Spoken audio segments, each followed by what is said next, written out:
आपने देखना शुरू कर दिया है द एंगल और मैं हूं आपके साथ छवि अवस्थी। बुलेटिन की शुरुआत करें उससे पहले मैं आपको एक बड़ी खबर बताना चाहूंगी कि राजस्थान सरकार ने एक बड़ा फैसला किया है। राजस्थान सरकार ने एक राज्य से दूसरे राज्य में जाने वाली जो पाबंदी लगाई हुई थी वो हटा दी है। अब किसी को भी एक राज्य से दूसरे राज्य में जाने के लिए किसी भी तरह की कोई पास की जरूरत नहीं पड़ेगी। आसानी से एक राज्य से दूसरे राज्य में आवागमन किया जा सकेगा। चलिए अब इसके बाद नजर डालते हैं आज की सुर्खियों पर। लद्दाख की गलवा घाटी में भारत और चीन के बीच झड़प, 3 भारतीय सैनिक शहीद, चीन के भी 5 सैनिक मार गिराए गए। मुख्यमंत्री अशोक गहलोत ने कोरोना वायरस और जागरूकता अभियान को लेकर ली बैठक। 10 दिवसीय विशेष अभियान से लोगों को बीमारी के बारे में किया जाएगा जागरूक। राजस्थान में राज्यसभा चुनाव को लेकर राजनीति तेज, कांग्रेस के बाद भाजपा हुई होटल में शिफ्ट। पिछले 16 दिन से चली आ रही निजी बस ऑपरेटर्स की हड़ताल समाप्त, परिवहन मंत्री प्रताप सिंह खाचरियावास ने 3 महीने का टैक्स किया माफ। वास्तविक नियंत्रण रेखा पर भारत और चीन में झड़प हुई है। पूर्वी लद्दाख की गालवा घाटी में सेनाओं के पीछे हटने की प्रक्रिया के दौरान दोनों तरफ से हिंसक झड़प हुई। इसमें भारतीय सेना का एक अधिकारी और 2 जवान शहीद हो गए। भारतीय सेना ने अपने बयान में कहा है कि हिंसक झड़प में दोनों पक्षों को नुकसान हुआ है। बीजिंग ने नई दिल्ली पर घुसपैठ का आरोप लगाया है और कहा है कि भारतीय सैनिक उनके क्षेत्र में अवैध रूप से दाखिल हुए। AFP की खबर के मुताबिक बीजिंग ने भारत पर अनगढ़ आरोप लगाते हुए कहा है कि भारतीय सैनिकों ने सीमा पार करके चीनी सैनिकों पर हमला किया। चीन ने ग्लोबल टाइम्स में दावा किया है कि दोनों पक्षों के बीच हुई झड़प में उनके 5 सैनिक मारे गए हैं, जबकि 11 सैनिक घायल हुए हैं। साथ ही दोनों पक्षों ने गोली नहीं चलने की बात भी कही है। गौरतलब है कि 45 साल पहले यानी 1975 के बाद भारत चीन सीमा पर ऐसे हालात बने हैं जब भारत के जवानों की शहादत हुई है। इस बार कोई भी गोली नहीं चली है। भारत में बढ़ते कोरोना वायरस को देखते हुए भारत के प्रधानमंत्री नरेंद्र मोदी ने देश के 21 राज्यों के मुख्यमंत्री, उपराज्यपाल, राज्यपाल और प्रशासकों से वार्ता की है। प्रधानमंत्री नरेंद्र मोदी उन राज्यों से वार्ता कर रहे हैं जहां कोरोना के मामलों की संख्या 20,000 से कम है और 150 से कम लोगों की मौत हुई है। प्रधानमंत्री ने राज्यों के मुख्यमंत्री से कहा कि अनलॉक 1 को 2 सप्ताह हो चुके हैं। इस दौरान हमारा अनुभव भविष्य में लाभदायक साबित हो सकता है। आज मैं आप लोगों से कोरोना वायरस की जमीनी हकीकत जानूंगा। आपके विचार इस महामारी को खत्म करने में, आगे की रणनीति बनाने में मदद करेंगे। भारत में कोरोना वायरस से ठीक होने की दर यानी रिकवरी रेट अब 50% हो गई है। इस बैठक में कोरोना के प्रसार पर लगाम लगाने की रणनीति पर भी चर्चा हुई। महामारी के दौरान ये प्रधानमंत्री नरेंद्र मोदी की मुख्यमंत्रियों के साथ छठी वार्ता थी। चलिए अब बात करते हैं सोनिया गांधी के बारे में। सोनिया गांधी ने लगातार जो देश में पेट्रोल डीजल की कीमतें बढ़ रही हैं उसको सरकार का एक असंवेदनशील फैसला करार दिया है। उन्होंने प्रधानमंत्री नरेंद्र मोदी से आग्रह किया है कि कोरोना महामारी के समय में लोगों की परेशानी को बढ़ाने वाली इस वृद्धि को वापस लिया जाए। प्रधानमंत्री को लिखे पत्र में उन्होंने ये भी कहा कि सरकार पेट्रोल डीजल की कीमतें बढ़ाकर 2,60,000 करोड़ रुपए का अतिरिक्त राजस्व जुटाने का प्रयास कर रही है। लेकिन जब प्रधानमंत्री देश के लोगों के आत्मनिर्भर होने की उम्मीद करते हैं तो ऐसे संकट के समय में लोगों पर वित्तीय बोझ डालना उचित नहीं है। सोनिया ने कहा कि मौजूदा कोविड-19 महामारी के खिलाफ लड़ाई के दौरान भारत को स्वास्थ्य संबंधी, आर्थिक और सामाजिक चुनौतियों का सामना करना पड़ा है। मुझे इस बात की पीड़ा है कि ऐसी मुश्किल समय में भी सरकार ने पेट्रोल और डीजल की कीमतें बढ़ाने का असंवेदनशील निर्णय लिया है। शोपिया के तुर्कवागा में सुरक्षा बल ने 3 आतंकियों को मार गिराया है। आईजी पुलिस विजय कुमार ने कहा कि शोपिया मुठभेड़ में 3 आतंकवादी मारे गए हैं। ये एक सफल अभियान रहा है जिसमें सुरक्षा बलों को कोई भी नुकसान नहीं हुआ है। उन्होंने बताया कि वर्ष 2020 में अब तक 94 आतंकवादी मारे गए हैं। अब हमारा ध्यान उत्तरी कश्मीर में आतंकवाद के सफाई के साथ शांति बहाली पर होगा। वहीं 8 जून को अनंतनाग में आतंकवादियों द्वारा मारे गए कांग्रेस सरपंच अजय पंडित मामले को भी उन्होंने कहा कि इस घटना को अंजाम देने वाला हिजबुल मुजाहिदीन का आतंकी उमर था, जिसे हाल ही में मार गिराया गया है। सुरक्षा बलों को इलाके में आतंकियों के छिपे होने की सूचना मिली थी। इसी सूचना के आधार पर सुरक्षा बलों और आतंकियों के बीच कई घंटे तक चली इस मुठभेड़ में सुरक्षा बलों ने 3 आतंकियों को मार गिराने में सफलता पाई है। मारा गया आतंकी कमरान जहूर मनहास PDP के पूर्व विधायक जफर इकबाल मनहास का रिश्तेदार था। भारत और पूरी दुनिया में कोरोना संक्रमित मरीजों की संख्या में लगातार वृद्धि होती जा रही है। विश्व में 80 लाख से अधिक लोग इससे संक्रमित हैं और 4 लाख से अधिक लोगों की इससे मौत हो चुकी है। ब्राजील में भी कोरोना संक्रमितों की संख्या 6 लाख को पार कर गई है। भारत में संक्रमितों की संख्या 3,43,000 को पार कर गई है। अब तक 9,900 लोगों की मौत हो चुकी है। वहीं राजस्थान में संक्रमित मरीजों का आंकड़ा 13,000 के पार हो गया है। राज्य में 115 नए संक्रमित मिले हैं, जबकि जोधपुर में एक संक्रमित मरीज की मौत हो गई है। प्रदेश में पॉजिटिव मरीजों का आंकड़ा 13,096 हो गया है। वहीं 302 कोरोना मरीजों की अब तक मौत हो चुकी है। इधर भरतपुर में सबसे अधिक 68 नए कोरोना मरीज मिले हैं। इसके अलावा जयपुर 21, झुंझुनू 8, टोंक 6, सिरोही, दौसा में 4 और झालावाड़ 3, भीलवाड़ा में 1 संक्रमित मरीज मिला है। प्रदेश में अब तक 3,726 प्रवासी संक्रमित मरीज मिल चुके हैं। प्रदेश भर में अब तक मिले कोरोना पॉजिटिव मरीजों में 3,000 एक्टिव केस बचे हैं। दिल्ली के स्वास्थ्य मंत्री सत्येंद्र जैन की कोरोना रिपोर्ट नेगेटिव आ गई है।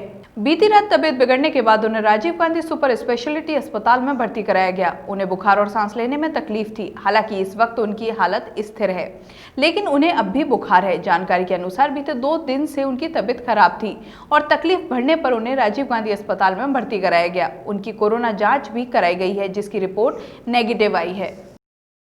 चलिए बात करते हैं राजस्थान के मुख्यमंत्री अशोक गहलोत की। सीएम अशोक गहलोत ने आज कोरोना को लेकर सीएमआर में एक वीडियो कॉन्फ्रेंस की। मुख्यमंत्री ने मंत्रियों, अधिकारियों, कलेक्टरों, सीएमएचओ और अन्य अधिकारियों के साथ कोरोना वायरस के बारे में, जिलों में कोरोना की स्थिति और जागरूक अभियान के बारे में निवास से वीसी के माध्यम से एक समीक्षा बैठक की। प्रदेश में जिस तरह से कई शहरों में कोरोना के मरीज बढ़ रहे हैं, उस पर मुख्यमंत्री ने चिंता व्यक्त करते हुए अधिकारियों को स्थिति पर नजर रखने के लिए कहा है।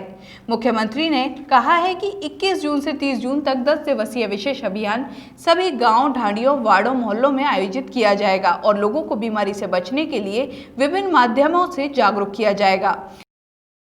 आज का दिन कांग्रेस के लिए एक राहत भरी खबर लेके आया। कई दिनों से नाराज चल रहे खाद्य मंत्री रमेश मीणा आज कांग्रेस की बाड़ेबंदी में नजर आए। उन्होंने कहा कि पार्टी से मेरी कोई नाराजगी नहीं है। रमेश मीणा ने कहा कि मेरी कुछ समस्याएं थी, जनता से जुड़ी हुई कुछ प्रॉब्लम्स थी, उनके बारे में मैंने बात की है। उनके बारे में जब दिल्ली से कोई चर्चा होगी और उनका समाधान निकाला जाएगा तो मैं जरूर बताऊंगा। उन्होंने कहा कि मुझे उम्मीद है कि आलाकमान ध्यान देगा।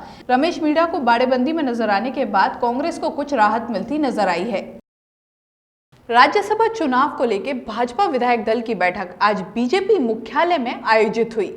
इस बैठक के बाद सभी विधायकों को बसों में बैठाकर एक होटल में भेजा गया। बैठक में भाजपा के प्रदेश अध्यक्ष सतीश पूनिया ने कहा कि हमने अपने विधायकों को प्रशिक्षण एवं ऐसे अन्य उद्देश्यों को ध्यान में रखते हुए 1 महीने पहले ही एक रिसोर्ट में स्थानांतरित करने का फैसला कर लिया था। हम 2 दिन होटल में रहेंगे। नेता प्रतिपक्ष गुलाबचंद कटारिया ने कहा कि बीजेपी के विधायक अगले 2 दिन प्रशिक्षण शिविर में ठहरेंगे। हमारे विधायकों को अगले 2 दिनों के लिए मतदान और कानून के मुद्दों पर प्रशिक्षित किया जाएगा। इस बीच राजनीतिक कार्यकर्ताओं ने पुष्टि की है कि क्रॉस वोटिंग का खतरा भाजपा और कांग्रेस दोनों को है, क्योंकि दोनों के पास लगभग 20-30 नए विधायक हैं जिन्होंने राज्यसभा चुनाव में कभी मतदान नहीं किया है। लिहाजा मतदान पैटर्न पर एक पूर्वाभ्यास कराया जाएगा और भाजपा संगठन के सहयोगी आरएलपी विधायक भी इसमें शामिल होंगे। राजस्थान के चिकित्सा मंत्री ने कहा है कि 21 से 30 जून तक जो कोरोना जागरूकता अभियान राजस्थान चला रहा है वो कई अन्य राज्यों के लिए भी नजीर बनेगा। उन्होंने कहा कि कोरोना संक्रमण का प्रसार लोगों को जागरूक करके ही नियंत्रित किया जा सकता है।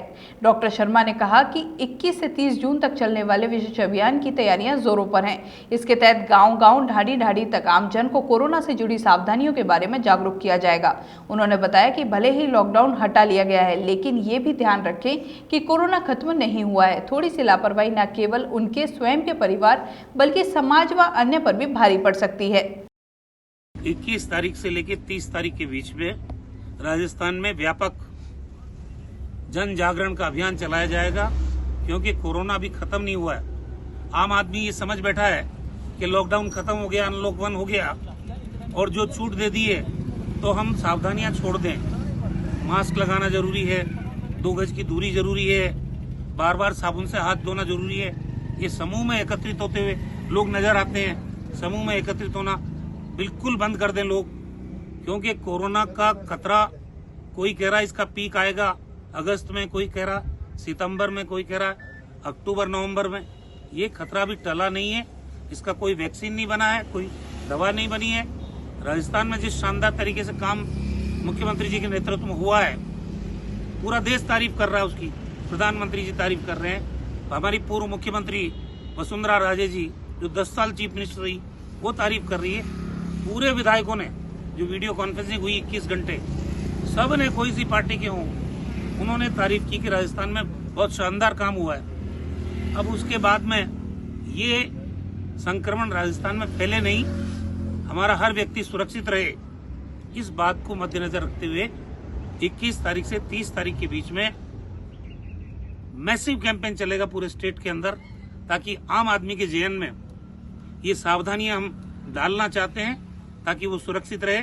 राजस्थान के चिकित्सा मंत्री रघु शर्मा ने विधायकों के खरीद फरोख्त मामले में भाजपा पर जमकर निशाना साधा है। उन्होंने कहा कि भाजपा को अपना नाम बदल लेना चाहिए, पार्टी को अपना नाम बदलकर हॉर्स ट्रेडिंग कॉर्पोरेशन कर लेना चाहिए। भाजपा अपने सिद्धांतों से हटकर मनीवाद पर आ गई है। चिकित्सा मंत्री ने नेता प्रतिपक्ष राजेंद्र राठौड़ पर भी जमकर निशाना साधा। राठौड़ को उनकी ही पार्टी में साजिशकर्ता के तौर पर जाना जाता है। उन्होंने कहा कि चुनाव जीतकर आने से कुछ नहीं होता, बल्कि पार्टी में अपना कद बनाना बड़ी बात होती है। राजेंद्र राठौड़ की जिस तरह की कार्यशैली है, उसकी वजह से उनका कद नहीं बन पाया है। उनको कांग्रेस पार्टी की तरक्की से जलन होती है। कांग्रेस पर आरोप लगाने से पहले राठौड़ को खुद आत्मचिंतन करने की जरूरत है। भारतीय जनता पार्टी एकात्म मानववाद से एकात्म मनीवाद में तब्दील हो चुकी है। और मैं तो ये कहूंगा, जिस तरह से गोवा में, कर्नाटक में, मध्य प्रदेश में, गुजरात में, अरुणाचल में इन्होंने जो कारनामे किए हैं, ये भारतीय जनता पार्टी से अपना नाम बदल के इनको हॉर्स ट्रेडिंग कॉर्पोरेशन में तब्दील कर लेना चाहिए। क्योंकि भारतीय जनता पार्टी के प्रदेश अध्यक्ष ये कहे कि 35 करोड़ में तो मैं पूरी कांग्रेस खरीदूं, इनके इंटेंशन इनके बयानों में झलकते हैं। ये कितना प्रशिक्षण प्राप्त कर चुके हैं इस हॉर्स ट्रेडिंग के अंदर, इनको अंदाजा है कि कितने रुपए में क्या चीज राजनीति में खरीदी जा सकती है। और वो हमारे लिए बोल रहे हैं कि हम आमोद प्रमोद करेंगे, और वहां ट्रेनिंग किस बात की देंगे? ये हॉर्स ट्रेडिंग ग्रास रूट तक कैसे की जाए, इसके लिए अपने एमएलए को ट्रेंड करेंगे। अगर इतना ही घमंड है तो आपको ये बाड़ेबंदी करने की जरूरत क्या थी? आपको क्या खतरा है? आप तो देंगे ट्रेनिंग और हम करेंगे आमोद प्रमोद। भारतीय जनता पार्टी अपने गिरेबान में झांक के देखे। और जहां तक राजेंद्र राठौड़ साहब का प्रश्न है, उनको आत्मविश्लेषण करने की जरूरत है। वो लगातार चुनाव जरूर जीत रहे हैं, लेकिन उनकी एक गंभीर राजनेता के रूप में पहचान राजस्थान में स्थापित क्यों नहीं हुई? उनकी पार्टी में उनकी विश्वसनीयता क्यों नहीं बनी? ये एक गंभीर प्रश्नवाचक चिन्ह उनके सामने है। उनको एक साजिशकर्ता के रूप में क्यों जाना जाता है? चाहे उनकी अपनी पार्टी के लोग वहां भी निशाने पे वो कि ये साजिश करता है, ये पोस्टरवार। चलिए अब एक राहत की खबर सुनते हैं। राजस्थान में 16 दिन से चल रही निजी बस ऑपरेटर्स की हड़ताल समाप्त हो गई है। All Rajasthan contract carriers bus operator association, all Rajasthan bus operators association और टूरिस्ट बस एसोसिएशन के बैनर तले वे हड़ताल पर थे। उनकी मुख्य मांग है कि उनका 6 माह का टैक्स माफ कर दिया जाए। परिवहन मंत्री प्रताप सिंह खाचरियावास ने परिवहन भवन में ऑपरेटर्स के साथ बैठक की। उन्होंने कहा कि जून तक का टैक्स पूरा माफ कर दिया जाएगा और जुलाई महीने में 75% टैक्स माफ कर दिया जाएगा और सिर्फ आपको 25% टैक्स देना होगा। साथ ही अगस्त में 50 और सितंबर में 25% टैक्स माफ होगा। परिवहन मंत्री ने बस ऑपरेटर्स को कहा कि सरकार ने उन्हें 3 महीने की छूट दी है। जितने भी हमारे प्राइवेट बस मालिक हैं, वो हमारे परिवार के सदस्य हैं। लॉकडाउन के दौरान पूरे देश में, पूरी स्टेट में लोगों के सामने समस्या क्रिएट हो गई। छोटे उद्योग धंधे हो, बड़े उद्योग धंधे हो, सबके सामने चुनौती खड़ी हो। हमारे बस ऑपरेटर्स लगभग 30,000 प्राइवेट बसें चलती और ये बड़ी सर्विस देते हैं राजस्थान की जनता को। इनकी डिमांड थी कि आप लॉकडाउन का तो आप टैक्स खत्म कर ही रहे, लेकिन हमें इसमें ज्यादा रिलीफ, तो हमने जून तक का टैक्स तो पूरा माफ कर दिया और जुलाई में 75% टैक्स माफ रहेगा, 25% ही लगेगा। अगस्त में 50% टैक्स माफ रहेगा, 50% आधा ही लगेगा। सितंबर में 25% टैक्स माफ रहेगा, 75% लगेगा। मेरा ये मानना है कि तब तक ये गाड़ी पटरी पर आ जाएगी। इनकी जो समस्या है उसमें विभाग इनके प्रति सीरियस है। कई मोटर मालिक की ऐसी हालत हो जाती है कि उसके पास 2 बस है तो एक वो नहीं चलाता है, रोड पे नहीं लाता, उसका रूल्स में प्रावधान है। यदि वो आकर डिपार्टमेंट को बताएगा तो उसकी व्यवस्था करना, उसकी समस्या को समझकर और उसके लिए व्यवस्था करना, उसको बेवजह तंग नहीं करना, ये डिपार्टमेंट की जिम्मेदारी, उसका रास्ता हम निकाल देंगे। बावड़ी उपखंड के बिराई में मेडिकल स्टोर के संचालक भारूमल सोलंकी ने सैनिटाइजर और मास्क वितरित किए। मेडिकल संचालक ने बावड़ी एसडीएम कार्यालय के कार्मिकों को सैनिटाइजर और उच्च क्वालिटी के मास्क उपखंड अधिकारी सुमित्रा पारिक को सुपुर्द किए। मास्क और सैनिटाइजर देने पर एसडीएम पारिक ने भामाशाह सोलंकी का आभार प्रकट किया। इस दौरान नायब तहसीलदार भजनाराम, वासुदेव सिंह रीडर, रामकिशोर कनिष्ठ सहायक आदि उपस्थित थे। इस खास बुलेटिन में बस इतना ही। अगर आपको हमारा वीडियो पसंद आया है तो चैनल को सब्सक्राइब करना ना भूलें। नमस्कार।